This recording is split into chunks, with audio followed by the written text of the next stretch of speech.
ইউসুফ আলাইহিস সালামের ঘটনা জানেন? সবাই জানেন। বিক্রি করার পরে মিশরের সেকেন্ড ইন পজিশন সেনাপতি আজিজ মিসর অনেক অনেক টাকা দিয়ে তাকে কিনে নিয়ে জুলাইখার হাতে দিয়েছে। কার হাতে? জুলাইখার নামও জানেন?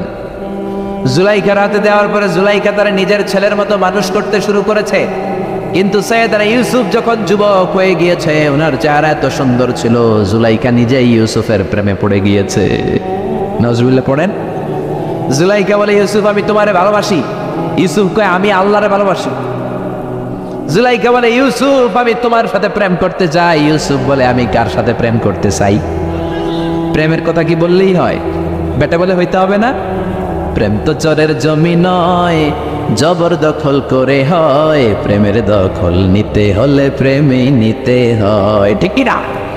জুলাইখা বলে, আমি তোমারে ভালোবাসি, আমি তোমার প্রেমে হাবুডুবু খাই। ইউসুফ বলে, আমি কারে ভালোবাসি?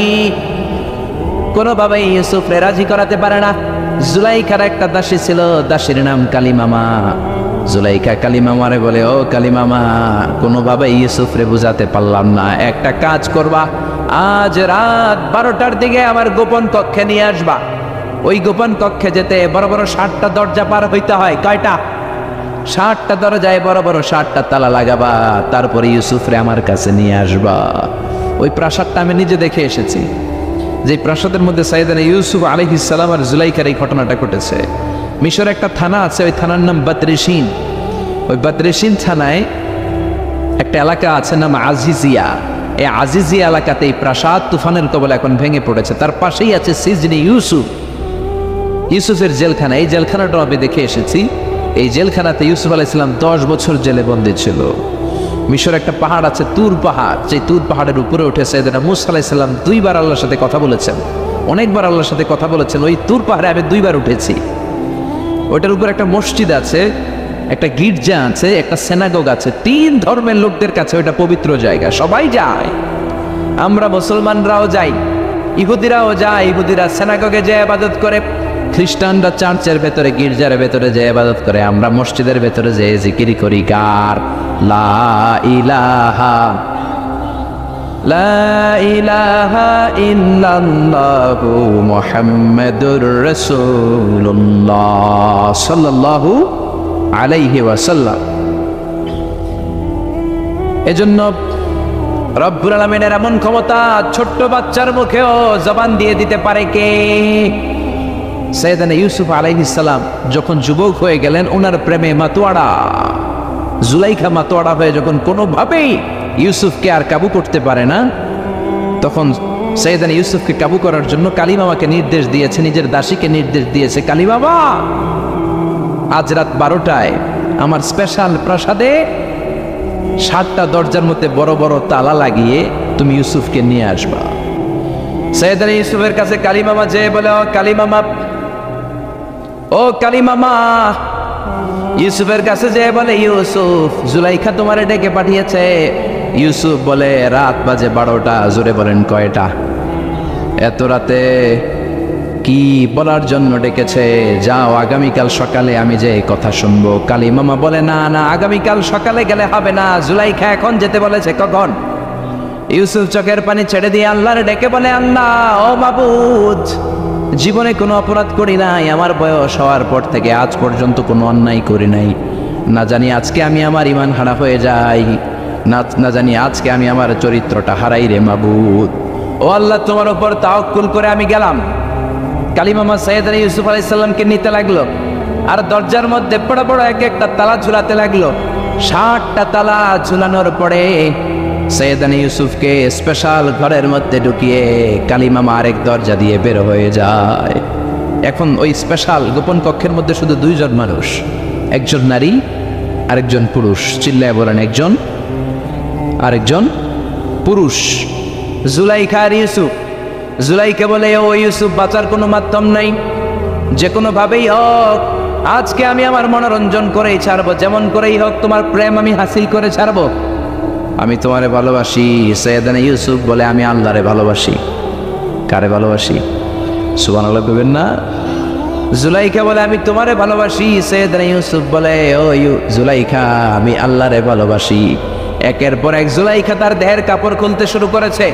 নিজেকে উপস্থাপন করতে শুরু করেছে। আল্লাহর নবী ইউসুফ ডান দিকে দৌড় দেয়, আবার বাম দিকে দৌড় দেয়। জুলাইখা বলে, ইউসুফ বাঁচার কোনো মাধ্যম নাই, কারণ বড় বড় 60টা তালা 60টা দরজার ভেতরে আছে না নাই? আরো জোরে বলেন, আছে রাডাই। পালানোর কোনো মাধ্যম নাই, যে কোনো ভাবেই হোক আমার হাতে তোমার ধরা দিতে হবে। সাইয়েদনা ইউসুফ চোখের পানি ছেড়ে আল্লাহরে ডেকে বলে, আল্লাহ জীবনে কোনো অপরাধ করি নাই, এই বিপদ থেকে তুমি আমারে বাঁচাও। আল্লাহ বললেন, জিব্রাইল যাও যাও তাড়াতাড়ি তুমি ইউসুফের কাছে যাও, আমার নবী ইউসুফরে বাঁচাও। আমার নবী ইউসুফের কানের সামনে যে বলো, ইলানা হিয়াতিল বাব, দরজার দিকে দৌড়াও। কোন দিকে? আরো জোরে বলেন, কোন দিকে? ইলানা হিয়াতিল বাব, দরজার দিকে দৌড়াও। সাইয়েদনা জিব্রাইল বলে, আমি পৃথিবীতে আমার পুরো জীবনে মাত্র কয়েকটা সময়ে খুব দ্রুত বাতাসের বেগে নেমে এসেছি, এর মধ্যে ওই দিন যেদিন ইউসুফের কাছে ঈমান বাঁচানোর জন্য আল্লাহ আমারে পাঠিয়েছিল। আরেকদিন হচ্ছে যে দিন ইসমাইলকে বাঁচানোর জন্য আল্লাহ আমারে দুম্বা দিয়ে পাঠিয়েছিল। আল্লাহু আকবার।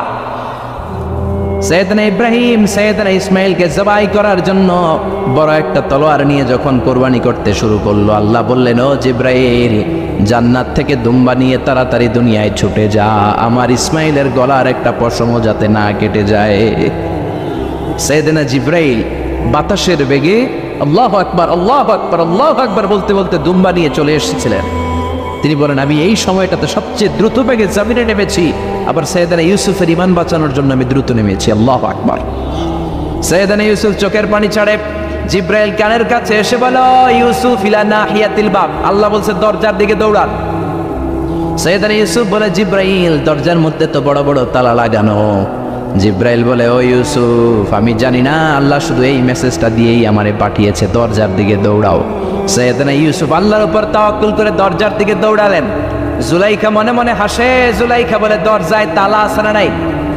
আমি ওই তালা খুলে দেওয়ার সাধ্য আমার আল্লাহর আছে না নাই? সাইয়েদনা ইউসুফ যখন প্রথম দরজার কাছে যায়, কি আজীব তামাশা, প্রথম দরজার কাছে যাওয়ার সাথে সাথেই মুহূর্তের মধ্যে টাস টাস করে প্রথম দরজার তালা খুলে যায়। কোরআনের ভেতরে এই ঘটনা আছে না নাই? ওয়া গাল্লাকাতিল আবওয়াব ওয়া ক্বালাত হাইতা লাক ক্বালা মাআযাল্লাহ। 60টা দরজায় 60টা তালা মেরেছে। তিনি দৌড়াতে লাগলেন, একটার পর একটা দরজার তালাগুলো খুলে দিতে লাগলো। কে? মুসার মতো ঈমান হলে রাস্তা হবে সাগর জলে, ইউসুফের মতন ঈমান হলে একে একে দরজা খুলে। ইব্রাহিমের মতন ঈমান যদি আজও থাকে বিদ্যমান, অগ্নিকুণ্ডে দেখতে পাবে খুবসুরত এক ফুলবাগান। সুবহানাল্লাহ। 6টা দরজার তালা খুলে যাওয়ার পরে 7ম দরজার সামনে যখন সাইয়েদনা ইউসুফ এসেছে, আল্লাহু আকবার বলে দরজার মধ্যে ধাক্কা দেয়, কিন্তু দরজা খুলে না।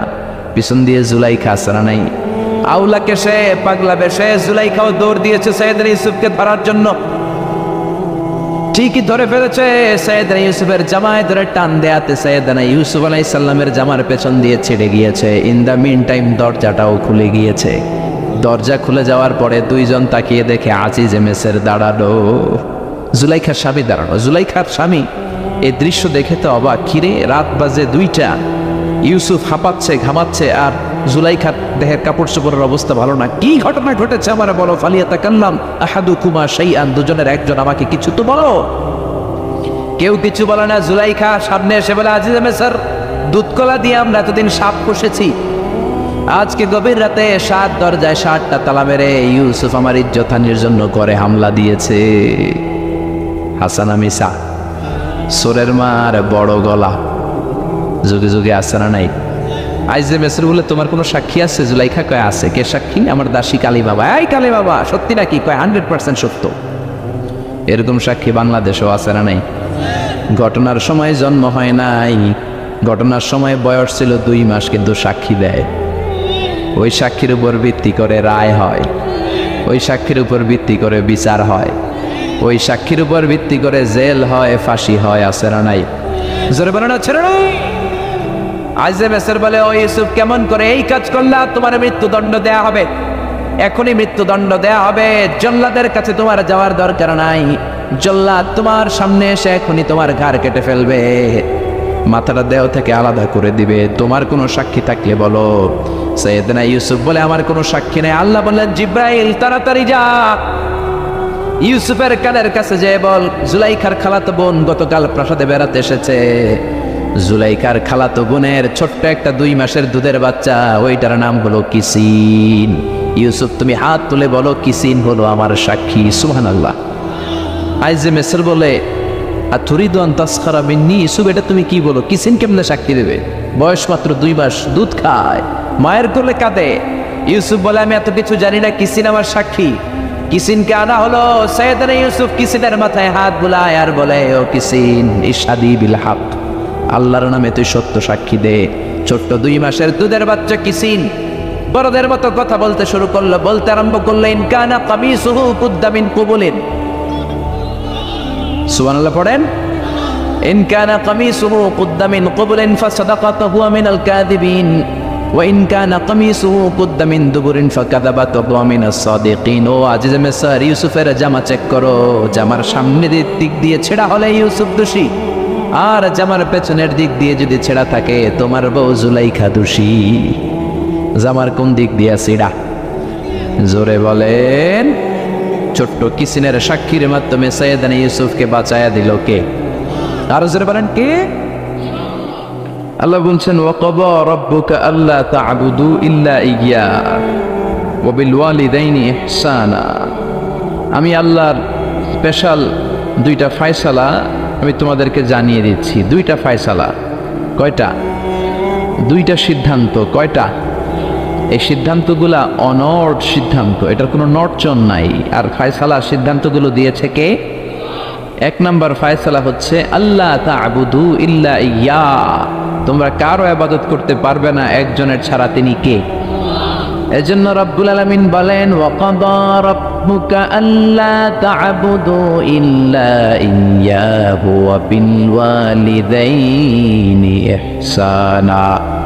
আমি আল্লাহর স্পেশাল ফয়সালা, আমি আল্লাহর অনড় সিদ্ধান্ত, যেই সিদ্ধান্ত কোনোদিন নড়বে না, যেই ফয়সালার কোনো নড়চড় হবে না, ওই ফয়সালার প্রথম ফয়সালা হলো ইবাদত হবে একজনের, তিনি কে? আবার আল্লাহ বললেন, মানব জাতি, জিন জাতি, এই 2টা জাতিকে আমি সৃষ্টি করেছি শুধু আমার ইবাদতের জন্য, ঠিক কি না? আমা খালাকাতুল জিন্না ওয়াল ইনসা ইল্লা লিয়াবুদুন। মানব জাতি, জিন জাতি সৃষ্টির মূল উদ্দেশ্য, লক্ষ্য শুধুমাত্র আমি আল্লাহর ইবাদত করা। সুবহানাল্লাহ। আবার এই পৃথিবীতে যত নবীরা এসেছেন, সব নবীদেরও একই দাওয়াত ছিল, কমন দাওয়াত, কমন মিশন, কমন কথা, ইয়া কওমি ইবুদুল্লাহা মা লাকুম মিন ইলাহিন গায়রুহু। ও আমার কওমের লোকেরা, ও আমার উম্মতেরা, ও আমার স্বজাতির লোকেরা, খবরদার, ইবাদত করলে একজনের করবা, তিনি কে? তাহলে আল্লাহর প্রথম ফয়সালা, ইবাদত হবে, জিকির হবে, সেজদা দিতে হবে একজনকে, তিনি কে? জিকির করবেন কার? চাইবেন কার কাছে? নাকি খাজা বাবার কাছে, নাকি ল্যাংটা বাবা? কেউ ফিরে না খালি হাতে, খাজারে তোর দরবারেতে। বলে না, বলে না, বলে না? আরে কত দরবার থেকে কত মানুষ খালি হাতে ফিরে আসে। দামি মোবাইল নিয়ে ঢুকছে, চোরে মোবাইল চুরি করে নিয়ে গেছে, এখন মোবাইল তো নাই, খালি হাতে ফিরে আসে কি করবে? দামি জুতা নিয়ে ঢুকছে, জুতা চুরি হয়ে যায়, ধাক্কা ধাক্কিতে জুতা চুরি হয়, তো খালি পায়ে ফিরে আসে, আসরা নাই। আমি একটা দরবার থেকে কেউ কোনোদিন খালি হাতে ফিরে না। দরবারটা কার দরবার? কেউ ফিরে না খালি হাতে, আল্লাহরে তোর দরবারেতে। বলেন, কেউ ফিরে না খালি হাতে। এজন্য আল্লাহ বলেন, আমার দরবার এমন দরবার 24 ঘন্টা খোলা, মাসের 30 দিন খোলা, বছরের 365 দিন খোলা, সারা জীবন খোলা। যখনই চাইবা তোমার ডাকে সাড়া দিবে কে? কেউ যেটা পারে না পারে কে? কেউ যেটা দেয় না দেয় কে? কেউ যেটা শোনে না শোনে কে? আমরা কি সব শুনি? সব শোনে কে? আরো জোরে বলেন কে? ওই যে দেবিদ্বারে কি হইতেছে আপনি শুনতেছেন, মুরাদনগরে কি হয় আপনি শোনেন, আপনি দেখেন, ঢাকায় কি হয় আপনি শোনেন, কোন জায়গায় কি ঘটতেছে আপনি জানেন, কিন্তু কেউ যেটা জানে না জানে কে? এত উপর থেকে 7 আকাশের উপরে, সিদরাতুল মুনতাহার উপরে, লাউহে মাহফুজের উপরে, বাইতুল মামুরের উপরে আরশ কুরসি তার 70,000 নূরের পর্দার উপর থেকে তিনি এমন কুদরতি নজর দেন, সপ্ত জমিনের নিচেও যদি কোনো পিঁপড়া হাঁটে আল্লাহ এই পিঁপড়ার পায়ের আওয়াজটাও শুনতে পায়। এজন্য আল্লাহ বলে, গোলাম ইবাদত হবে শুধুমাত্র আমার। শুধুমাত্র কার? আল্লাযী ইউবাদ, যার ইবাদত করা হয়, যিনি ইবাদতের যোগ্য তিনি হলেন মাবুদ। আমাদের মাবুদ একজন, তিনি কে? এজন্য প্রত্যেক নামাজে আমরা আল্লাহরে বলি ইহদিনাস সিরাতাল মুস্তাকিম, ও আল্লাহ আমাদেরকে তুমি সিরাতুল মুস্তাকিম দাও। আল্লাহ বলে আমার ইবাদত কর, আমার ইবাদত করলে এটাই সিরাতুল মুস্তাকিম। সুবহানাল্লাহ কইবেন না? ওয়া আনি'বুদুনি হাদা সিরাতুম মুস্তাকিম, আমি এক আল্লাহর ইবাদত করলে তোমাদেরকে সিরাতুল মুস্তাকিম দিবে কে? এজন্য আল্লাহর ফয়সালা দুইটা, চিৎকার করে বলেন কয়টা? প্রথম ফয়সালা হলো ইবাদত একজনের, তিনি কে? وَقَضَى رَبُّكَ أَلَّا تَعْبُدُوا إِلَّا إِيَّاهُ وَبِالْوَالِدَيْنِ إِحْسَانًا, আমি আল্লাহর স্পেশাল ফয়সালা, বিশেষ ঘোষণা, অনর ঘোষণা, অনর সিদ্ধান্ত, ইবাদত হবে একমাত্র শুধুমাত্র কেবলমাত্র আমার আল্লাহর। কার? তাহলে আল্লাহর প্রথম সিদ্ধান্ত, আল্লাহ ছাড়া অন্য কাউর ইবাদত করা যাবে না, অন্য কাউকে সিজদা দেয়া যাবে না। কিন্তু কিছু লোক আছে মসজিদে আল্লাহরও সিজদা দেয়, এই যে মসজিদ ঢুকে আল্লাহর সিজদা দিবে, আর আশেপাশে মাজার থাকলে মাজারে জয় সিজদা দেয়, আছে না নাই? মহিলারা বেশি দেয়, আমাদের মহিলারা দুই জায়গায় বেশি যায়, এক যায় মাজারে, দুই যায় বাজারে, ঠিক কিনা? মসজিদে তাদের জায়গা নাই, মাহফিলের প্যান্ডেলে মহিলাদের জন্য প্যান্ডেল হয় না, এই জন্য কই যাবে? যায় বাজারে আর মাজারে, আছে না নাই? সেজদা দিয়ে মুশরিকদের কাতারে নাম তোলে। যদি জিজ্ঞেস করেন মায়েরা কেন যান, বলবে আমার সন্তান হয় না। কেউ বলবে আমার 5টা মাইয়া, এখন পোলা লাগবো, বাচ্চার জন্য দরবারে যায়। দরবারে গেলে বাচ্চা হয়, তাহলে ছাগলের যে বাচ্চা হয়, ছাগলে কোন দরবারে যায়? গাবি যে প্রতি বছর একটা করে বাছুর দেয়, গাবি কোন দরবারে গেল? কথা কি আপনাদের মাথায় ঢুকে? এজন্য সেজদা পাবার অধিকারী একজন, তিনি কে? আল্লাহ বললেন আমি আল্লাহর প্রথম ফয়সালা, খবরদার এক আল্লাহ ছাড়া অন্য কারো ইবাদত করা যাবে। আল্লাহর প্রথম সিদ্ধান্তের সাথে আমরা একমত না দ্বিমত? সবাই একমত, দ্বিমত পোষণকারী কেউ নাই? এক দুজন থাকতেও পারে, আছে আছে আছে আছে। তাহলে আসেন দ্বিতীয় সিদ্ধান্তের দিকে, যে আল্লাহ বললেন ওয়া বিল ওয়ালিদাইনি ইহসানা, আমি আল্লাহর দ্বিতীয় সিদ্ধান্ত, যেহেতু প্রথম সিদ্ধান্তের সাথে তোমরা সবাই একমত, এবার আমার দ্বিতীয় সিদ্ধান্ত শোনো, ওয়া বিল ওয়ালিদাইনি ইহসানা, মাতা পিতার সাথে ইহসান করবা। কার কথা? ইবাদত হবে আল্লাহর, ইহসান হবে মাতা পিতার। আমরা বললাম আল্লাহ আপনার ইবাদত করব এটা বুঝলাম, কিন্তু মাতা পিতার সাথে কেমন করে ইহসান করব বুঝিয়ে বলেন। ইহসান কি? আল্লাহ নিজেই ইহসানের ব্যাখ্যা দিচ্ছেন, আল্লাহ নিজেই কোরআনে ইহসানের তাফসীর করছেন। আল্লাহ বললেন ইম্মা يبلغن عندك الكبر أحدهما أو كلاهما فلا تقل لهما أف। ইহসান কাকে বলে? বান্দা শোনো শোনো, তোমাদের মা কিংবা বাবা, একজন কিংবা দুইজন যখন বার্ধক্যে উপনীত হয়ে যায়, যখন বয়স্ক হয়ে যায়, তাদের কোনো কর্মকাণ্ডে খবরদার নাক ছিটকানো যাবে না, উফ আহ করা যাবে না, উফ শব্দটাও বলা যাবে না। কারণ তুমি তোমার আব্বা আম্মারে কম কষ্ট দাও নাই। তুমি যখন পেশাব করেছো, পায়খানা করেছো, তোমার আব্বা তোমাকে ঘর থেকে বের করে দিয়েছে নাকি? কথা বলেন। শীতের রাতে ডান দিকে নিয়ে তোমার মা তোমারে ঘুমালো, শীতের রাতে ডান দিকে পেশাব করে ভিজিয়ে দিয়েছ, মা তোমারে ঘর থেকে বের করে দেয় নাই, মা তোমারে বাম দিকে রেখেছে। বাম দিকেও পেশাব করছো, মা তখনও বের করে দেয় নাই, বুকের উপরে রেখেছে। রাত 3টার দিকে, মাঘ মাসের শীতে, কনকনে শীতে, বুকের উপরে পেশাব করে মায়ের শাড়িটা ভিজিয়ে দিয়েছো। রাত 3টার দিকে উঠে তোমার মা আরেকটা জামা পরে আবার তোমারে বুকে নিয়ে ঘুমায়। তোমার মা কি তোমারে বের করে দিয়েছে নাকি? পেশাব করে পায়খানা করে ঘরটারে তুমি ছারখার করেছো, তারপরে তোমার মা বাবা তোমারে বের করে দেয় নাই, তোমারে ঘর থেকে তাড়িয়ে দেয় নাই, তোমার এতিমখানায় রেখে আসে নাই। তোমার মা বাবা বয়স্ক হওয়ার কারণে তাদের কোনো কর্মকাণ্ডে খবরদার নাক ছিটকাবা না, এমনকি উফ আহ উফ শব্দটাও করা যাবে না। কার কথা? মা বাবা তোমারে ঘর থেকে যেমনি বের করে নাই, মা বাবা যেমনি তোমার এতিমখানায় দিয়ে আসে নাই, তেমনি তোমার মা বাবা যখন বয়স হয়ে যায়, বার্ধক্যে পৌঁছে যায়, মা বাবারে খবরদার বৃদ্ধাশ্রমে দিয়ে এসো না।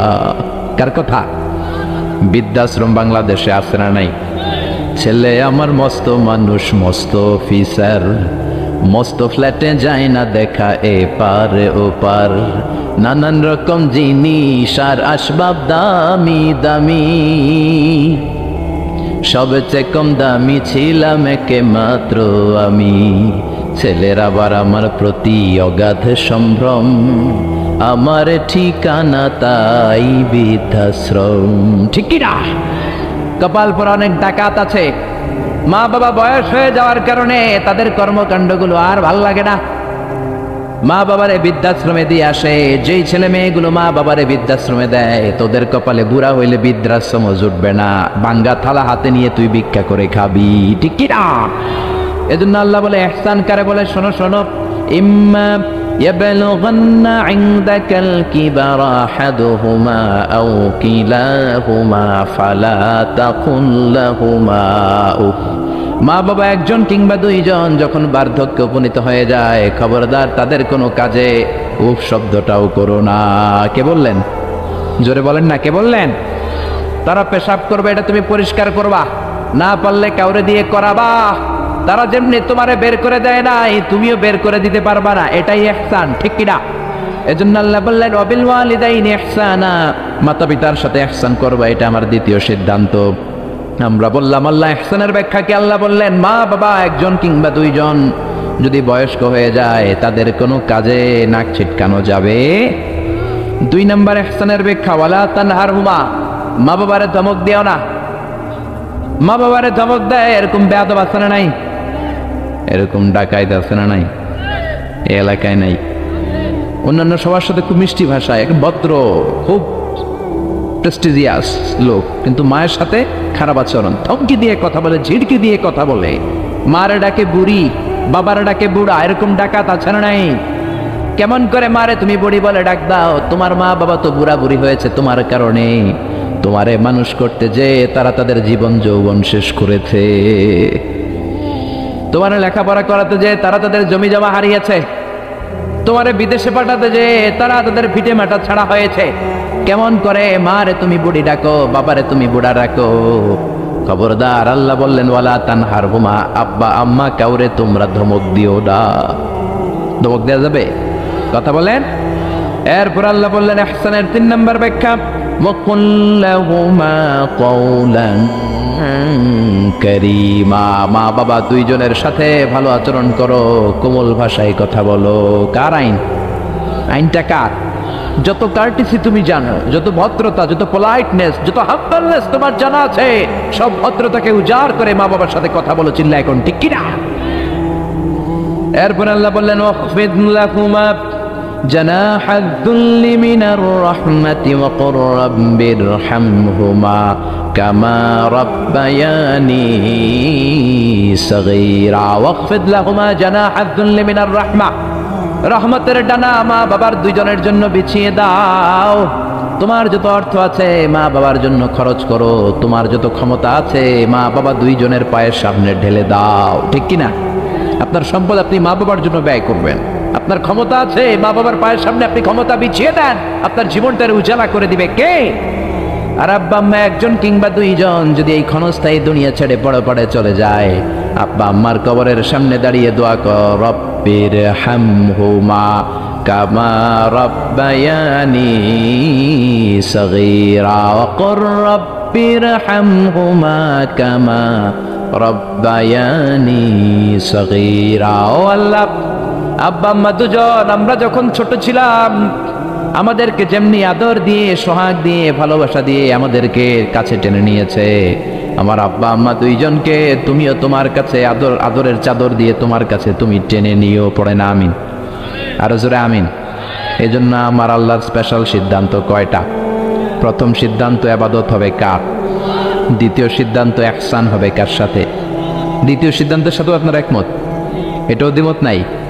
এজন্য ইবাদত হবে আল্লাহর, ইহসান করতে হবে মাতা পিতার সাথে। ইহসান মানে ভালো আচরণ, ইহসান মানে খেদমত করা, ইহসান মানে কোমল ভাষায় কথা বলা, ইহসান মানে মা বাবা বেঁচে না থাকলে কবরের সামনে দাঁড়িয়ে দোয়া করা, ইহসান মানে টাকা পয়সা সব মাতা পিতার পায়ের সামনে বিছিয়ে দেয়া। ঠিক কিনা?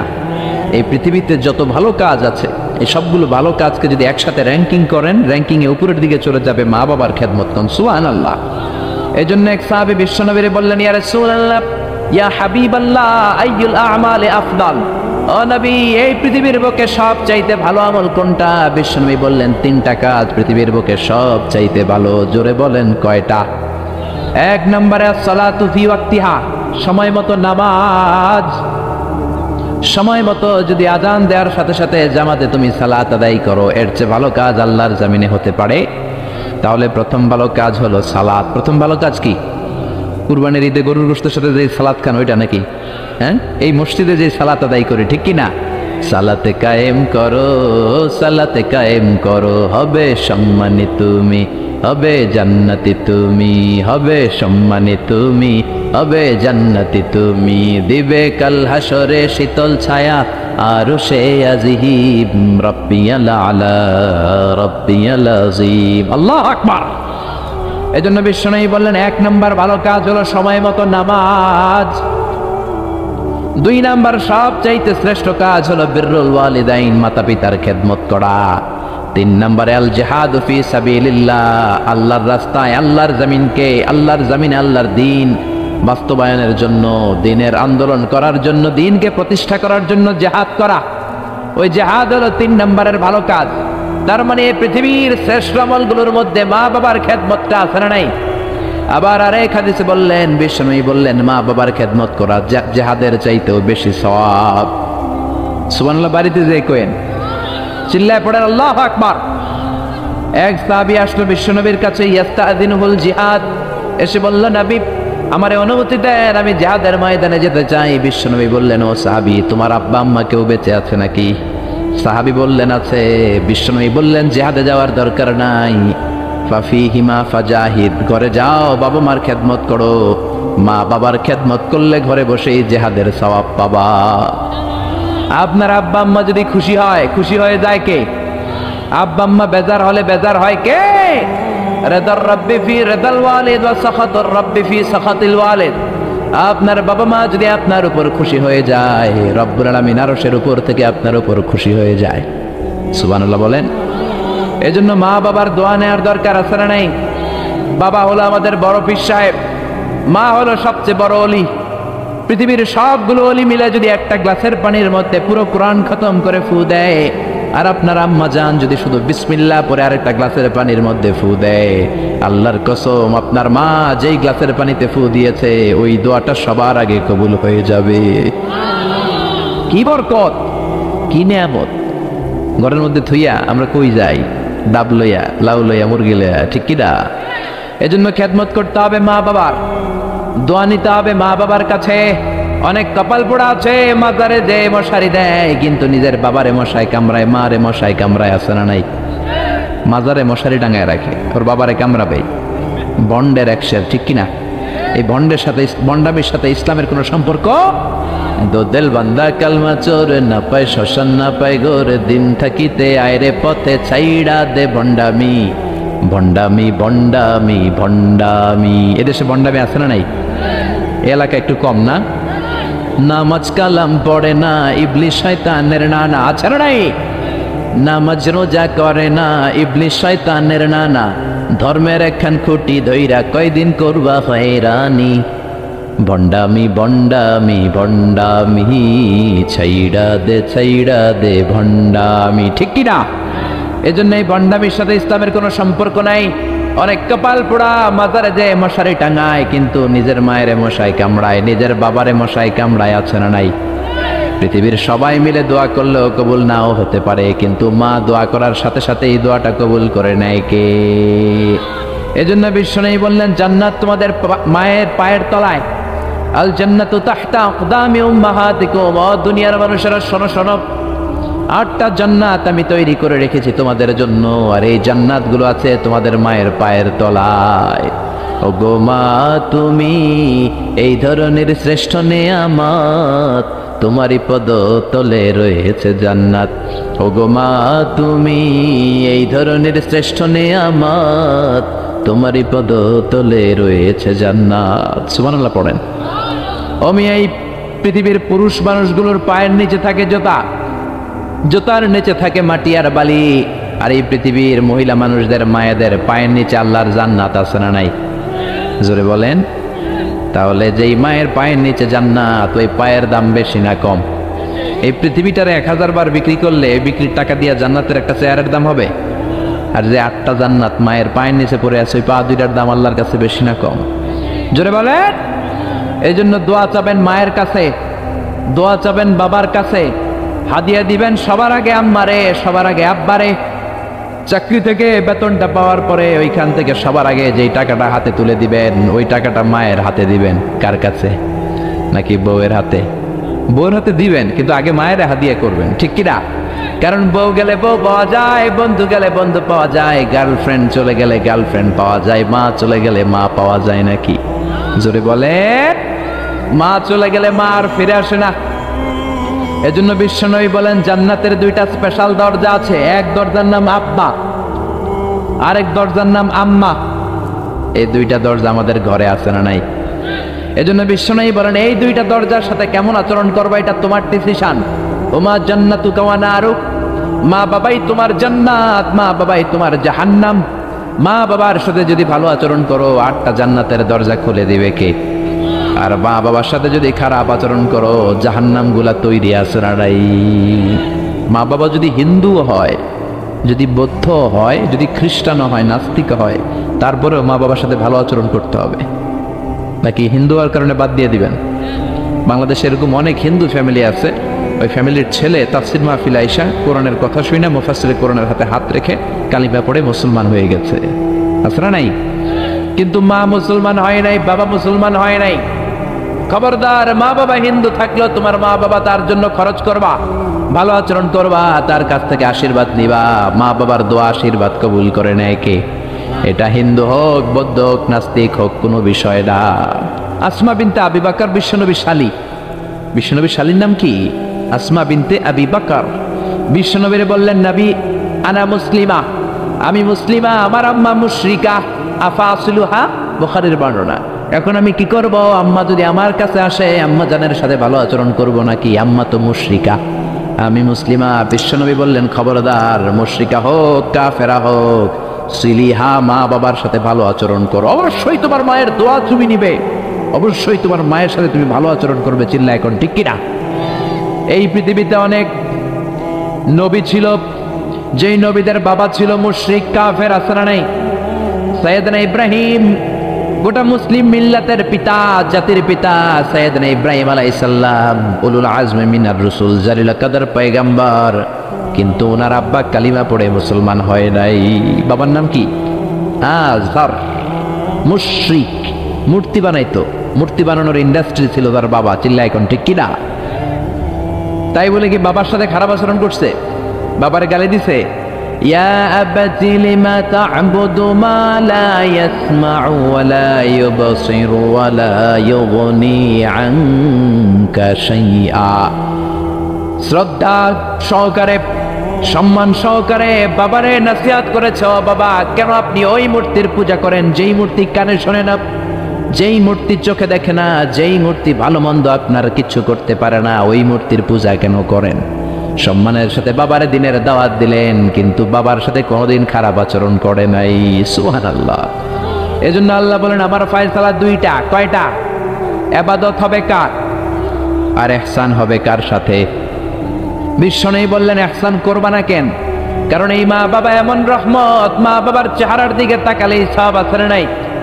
বিশ্বনবী বলতেন নাযার ইলা সালাসাতি আশিয়া ইবাদাত, 3টা জিনিসের দিকে রহমতের নজর করে তাকালে আমলনামায় সওয়াব দেয় কে?